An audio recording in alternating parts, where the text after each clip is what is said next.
एक क्वेश्चन है, two charge particle P and Q, दो चार्ज पार्टिकल है पी और क्यू, दोनों पे सेम चार्ज है बट डिफरेंट मासेस, एक का मास एम पी है एक का मास एम क्यू है, और ये start from rest and travels equal distance in uniform electric field E in time T P and T Q. तो एक यूनिफॉर्म इलेक्ट्रिक फील्ड ई में दोनों चलना शुरू करता है और एक को समय लगता है टी पी, एक को समय लगता है टी क्यू, और दोनों सेम डिस्टेंस चलता है।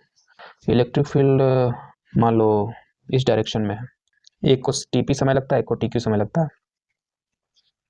तो यहाँ TP by T Q ratio पूछा है टाइम का। टाइम बराबर क्या होता है, एक फॉर्मूला है, टाइम बराबर डिस्टेंस बाय स्पीड। पर क्या ये फॉर्मूला यहाँ लगेगा? नहीं लगेगा, क्योंकि ये एक्सेलरेटेड मोशन है, इसमें एक्सेलरेशन है। तो ये तो बेसिक फॉर्मूला है एवरेज टाइम एवरेज स्पीड निकालने के लिए।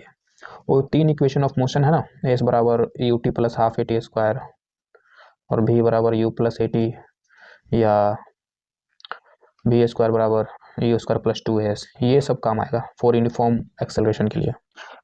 यहाँ पे एक्सेलरेशन यूनिफॉर्म है क्या? हाँ, क्योंकि यहाँ पे फोर्स यूनिफॉर्म है। क्यों? क्योंकि यहाँ इलेक्ट्रिक फील्ड यूनिफॉर्म है।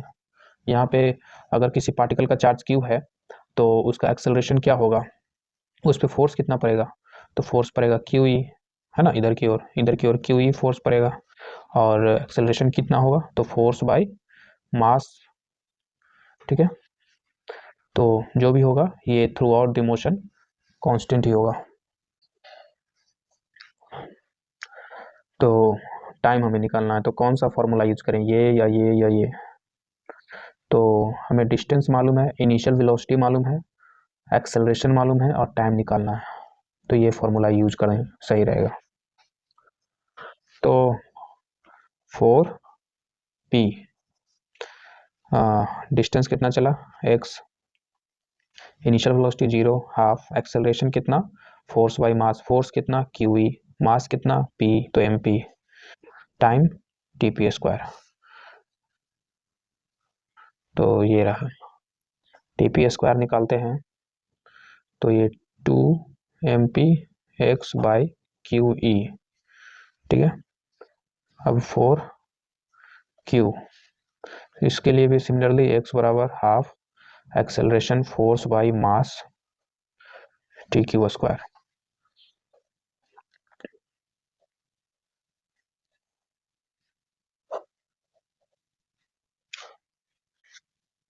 इन दोनों को डिवाइड करते हैं तो T P by T Q